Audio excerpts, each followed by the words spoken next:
Look, from now on, this is your new home. Unfortunately, we don't need a sick person." I was suddenly told that and unwittingly taken by car, only to find myself at my aunt's house before I realized it.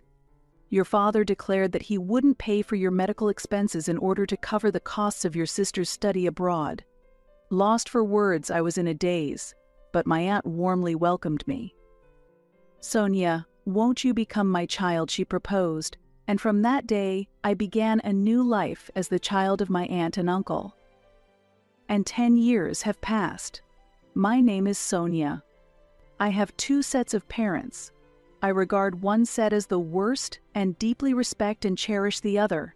You might wonder why I have 2 sets of parents. It's because my illness complicated the bonds within my family. Since childhood, I've had frequent unexplained seizures, constantly requiring attention. While the symptoms are somewhat controlled by medication, stress and fatigue make seizures more likely, which is why my parents strictly told me to avoid exercise. I was always a mere spectator during gym class and couldn't play with my friends freely. On the other hand, my younger sister Noelle, who is 4 years younger than me, was energetic and talented, carrying all of our parents' expectations as she grew up. She was particularly passionate about basketball. In elementary school, she joined a local mini basketball club that was well regarded, and her talent flourished. She later joined a famous sports club. Her skills improved remarkably, and in games she always played as a starting member. As a representative, she led the team and actively competed with older players during practice. I felt proud watching her, yet a little envious. During this time, my parents began to make a clear distinction between how they treated me and Noelle. This was especially true in terms of meals. Noelle received nutritious homemade food. For me, it was mostly simple bread and instant soup. Sometimes I would get leftovers from what Noelle didn't finish. There was also a disparity in clothing. Noelle wore trendy children's clothes, while I was given hand-me-downs. For birthdays, Christmas, and school promotions, Noelle was treated specially, whereas I was often neglected. This discriminatory treatment became a part of my daily life. "Big sister, won't you play basketball with me?" my innocent younger sister would always ask cheerfully. She held the ball and looked at me with shining eyes. "Sorry, I can't do intense exercise," I reluctantly answered. Noelle looked up at the sky, pondering, then suddenly smiled. "We can at least pass the ball, right?" While saying this, she tried to hand me the basketball. I thought I could handle just practicing passes, but my parents disagreed. My mother was especially strict. As I reached to take the ball, she forcefully shook off my hand and yelled loudly, "Sonia, you never know when you might have a seizure, so don't do anything." Startled by her shouting, my sister froze in place. The ball dropped to the ground and slowly rolled away. Picking up the ball, my mother returned it to my sister with a smile. "Noelle, let's practice passing together," she said. After glancing at me, she spoke kindly to my sister and walked away with her. After they left, I felt a deep sadness and irritation, and I cried alone. A memorable event occurred when I was in the first year of middle school, and Noelle was in the 3rd grade of elementary school, on a spring day. I felt unwell from the morning and was bedridden. Due to my sister's important game, my parents left me at home and went to the match. When I'm feeling ill, it'll be more likely for me to have seizures, I thought. The overlap of feeling unwell and being left alone heightened my anxiety, accumulating stress, and by noon I had a severe seizure. Feeling the danger, I immediately called an ambulance. When I woke up, I was on a hospital bed. Just as I woke up, a nurse who came to change my IV noticed and smiled at me. "Sonia, you're in the hospital. Do you understand me?" she asked, and I nodded in response. Looking carefully around, there was no sign of my family in the hospital room. "Excuse me, has my family visited?" I asked. "The family is scheduled to come tomorrow morning. You'll be on your own tonight," the nurse replied. This confirmed that my parents and sister had not yet returned from the basketball trip. Even when I'm taken away by an ambulance, nobody's worried about me. It's like I'm not family, just a nuisance. I thought to myself as tears welled up and blurred my vision. I covered my head with a blanket and cried silently. After being taken away by an ambulance, my parents, facing criticism from the neighbors, started leaving me at my aunt's house, who is my father's sister. My aunt and uncle work at a game development company, and as they had no children of their own, they were always happy to have me over every week. It's fun having Sonia around. It's like having our own child. My aunt would always say. They loved games and would teach me about their favorite ones, which made me look forward to visiting. One notable game was one they developed together, set in a fictional world. It was incredibly engaging, and I would play it for hours. They always served me the same meals they ate themselves. My aunt's cooking was exceptional, and I often asked for seconds. I've always wanted to pick out children's clothes, my aunt said as she joyfully chose clothes for me. Visits to my aunt's house became my emotional support, making me feel cherished and providing a place of solace. As the first term of my first year in junior high came to an end and summer vacation was approaching, my father took me to my aunt's house. The car was packed with luggage, and I was excited about the prospect of spending the summer vacation there. After arriving and unloading my things, my father unusually came inside, appearing to be in a good mood, but my aunt looked concerned. Feeling the unusual atmosphere, I began to feel anxious. However, since my relationship with my father was not very good, I couldn't ask him directly about my concerns.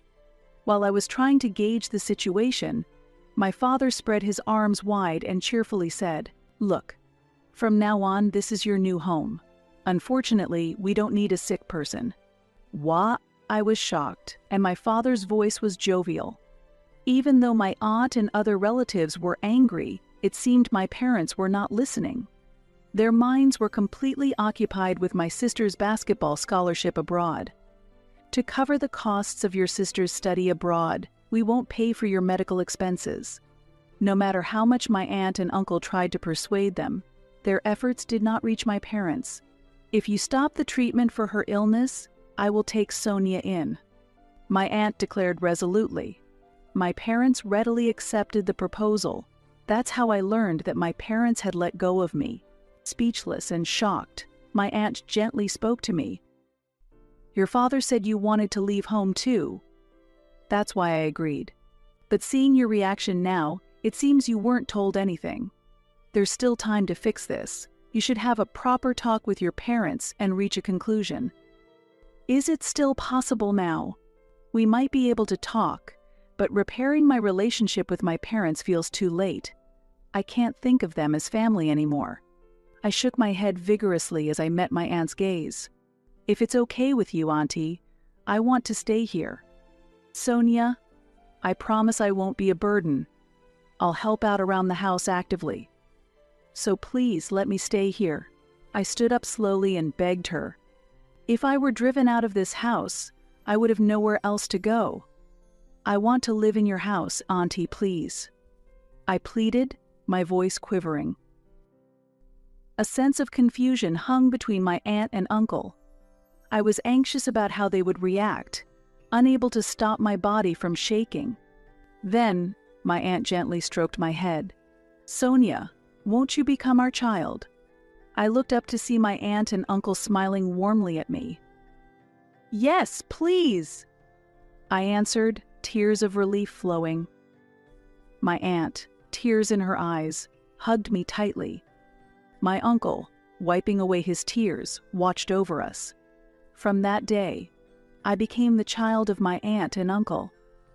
Eventually, we completed a special adoption process, and I legally became their child. Thanks to this, I was able to actively participate in physical education classes and enjoy playing with my friends. I also saw an improvement in my health and rarely worried about my illness anymore. I am truly happy to be living with my aunt and uncle. Afterward, I started competing in trading card games. Despite the risk of seizures, my aunt and uncle did not stop me but supported me, allowing me to focus on the competition. A strong desire to repay them someday was born in my heart. I joined the trading card club upon entering high school. This school's trading card club is well known in the competitive trading card world. I was excited to grow and develop in such a stimulating environment, and I was happy to be able to showcase my abilities. In my second year of high school, I won the national championship, surpassing other prestigious schools. Unable to contain my joy, I ran home that day to share the good news with my aunt and uncle. By then, the seizures from my illness had almost completely stopped. Before graduating from high school, I was informed by a doctor that my illness had completely healed and I had become as healthy as my sister. After high school, I continued competing in trading cards, with my aunt and uncle always supporting me.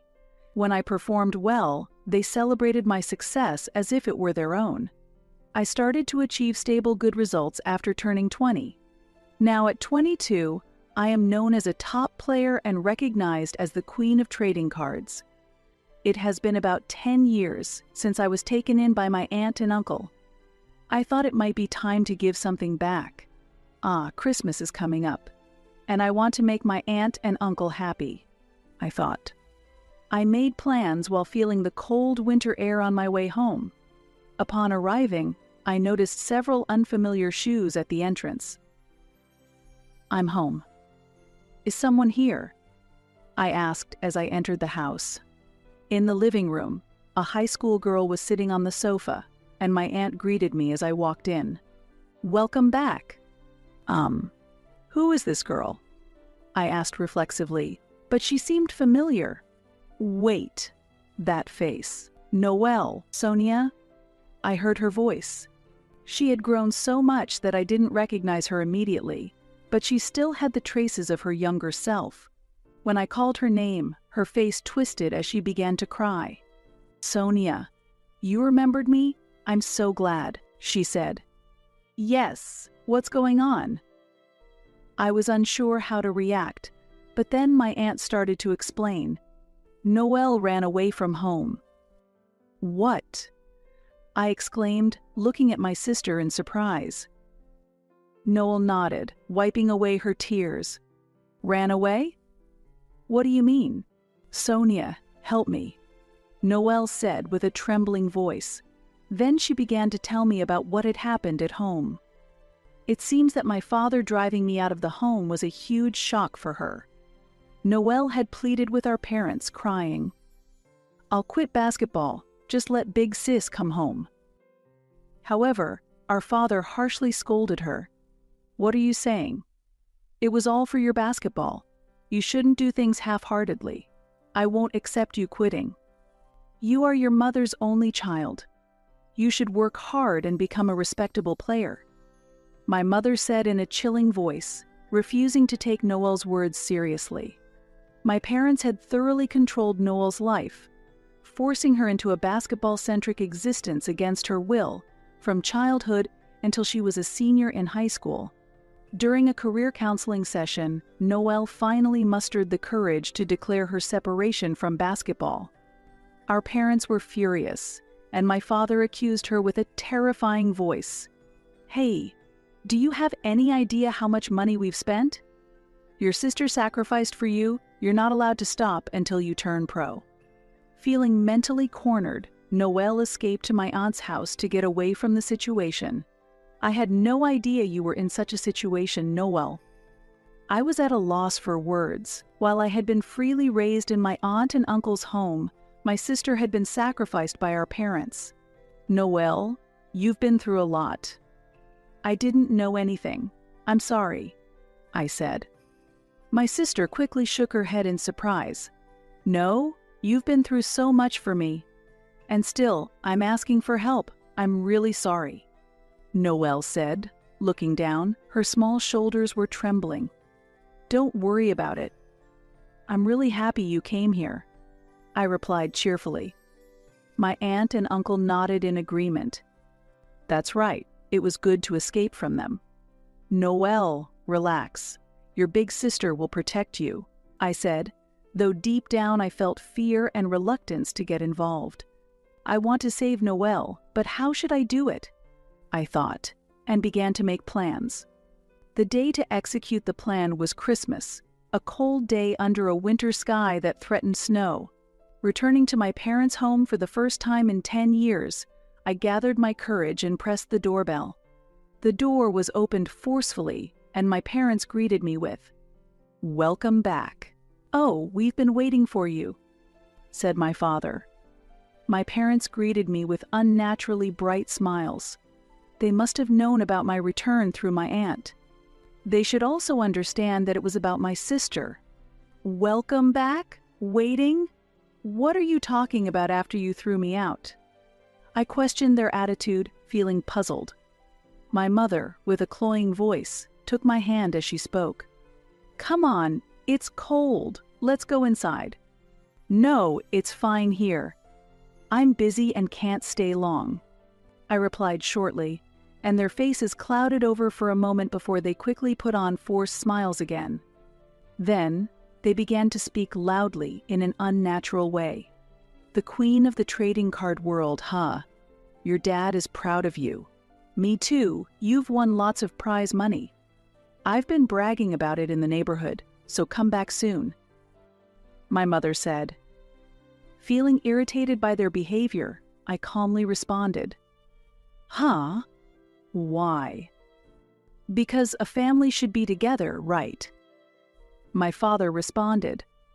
I was appalled by his words and glared at them in disbelief. "How dare you say that after abandoning me?" I screamed internally. However, my parents seemed oblivious to my attitude and continued to sweet-talk me. "Your mother cleaned up your room when she heard you were coming back. We hope you can relax here," they cooed. "And we even replaced the carpet in your room so you can feel comfortable to practice at home. From now on, feel free to ask us for anything," they continued. They kept piling on words, trying to win my favor. At that moment, it became clear to me. These people, they're not really talking about me. They're just boasting to the neighbors. They fabricated a story about how they supported my success as a top-tier competitive card player and bragged about it all around the neighborhood. Sending my sister to basketball studies abroad was also just an action done for the sake of appearances. I watched my parents with a cynical smile. Truly appalling. Your selfish efforts are meaningless. Actually, I'm planning to quit competitive trading card gaming in a few years. What? My parents were shocked. My father was at a loss for words, while my mother looked stunned. Competitive card gaming requires reflexes, concentration, and physical stamina. I can't keep competing with the younger players forever. I plan to retire after earning a bit more prize money. While I spoke cheerfully, my parents were clearly disturbed. "So, what will you do after you retire?" my father asked. "Well, I might be unemployed for a while," I answered with a smile, watching their reaction. The fake smiles on my parents' faces disappeared, quickly replaced by angry expressions. What a nonsense. Being unemployed without a proper job. Do you have any idea how embarrassing that would be at work? I can't even imagine, my father exclaimed. Yes, so you can forget about me. I never intended to come back to this house anyway, I replied. How insolent, my father shouted. His voice echoed through the quiet neighborhood, causing my mother to panic and look around, wary of the neighbors' eyes. Firstly, I came here today to discuss Noelle's situation. She is currently living healthily with me at our aunt's house. What did you say? Have you kidnapped her? That's unforgivable. Give her back to her mother. Facing my mother, who suddenly pretended to be a victim, I stared her down and declared firmly, No, I have no intention of giving her back. Absolutely not. I will take care of my sister. What are you talking about?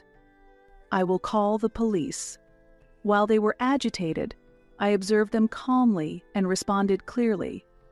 I've already explained the situation to the police and reported it to Child Services. I've consulted with a lawyer as well. In fact, you are the offenders. What did you say? I have been consulting various professionals to continue supporting my sister, considering the possibility of being accused of kidnapping by my parents. I've also been researching legal regulations.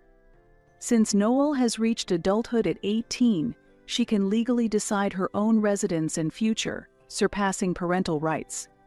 Noelle, having left home of her own will to avoid negative influences from our parents, faces no legal problems in choosing to live with me, her sister. With this fact behind me, I confidently confronted my parents and engaged them in this conversation. Staying with you only brings unhappiness. My sister and I are not tools for you to flaunt for your own vanity. Out of the corner of my eye, I noticed a neighbor appear. Perhaps they had noticed the commotion and came to check what was happening. Now, I'll make the most of this opportunity to create a scene. Everyone. These people stopped my medical treatment to send my sister to basketball studies abroad. Honestly, it's an abnormal situation. If my aunt and uncle hadn't taken me in, I might not be here today. I shouted as loudly as I could. Oh wait, what are you saying? Ignoring my flustered mother, I raised my voice even louder to make my point. You forced Noelle into becoming a basketball player just for your own pride, sacrificing her childhood. Quiet down. My father's face was red with anger, and he reached out to grab me. However, I shook off his hand and continued fiercely. What kind of parents are you, saying you won't accept her quitting until she becomes a professional player? You only see your children as tools. Neither I nor my sister will ever return here. If you try to interfere, I will call the police. Just so you know, I'm already prepared to sue. That's why I came today.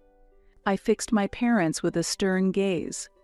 They twisted their faces in discomfort and struggled to respond. Looking around, I noticed that many neighbors were watching our intense family argument from their windows and yards. The expressions on their faces showed surprise and concern. I vowed never to visit this place again. With that resolve in my heart, I left the house confidently. Time passed, and 8 years later, I reached a milestone at 30 years old and decided to retire from competitive trading card gaming. Originally, I planned to retire at 25, but I prioritized taking care of my sister and put my life plans on hold. Due to the harsh training she endured as a child, Noelle developed a knee injury, which led her to set a new goal of becoming a physical therapist. She had once dreamed of being a professional basketball player, but had to give up that dream due to her injury. After a year of preparatory school, Noelle finally advanced to a vocational school. During this time, I learned how much she had suffered under our parents, and I saw the harsh reality for the first time when she came to me for help. To make up for her past, I decided to support her tuition. Eventually, Noelle graduated from vocational school and earned her qualification as a physical therapist. She is now fully committed to helping injured athletes. One day, I'll repay you, Sonia. Noelle always says cheerfully. Every time we meet, her face is brimming with vitality.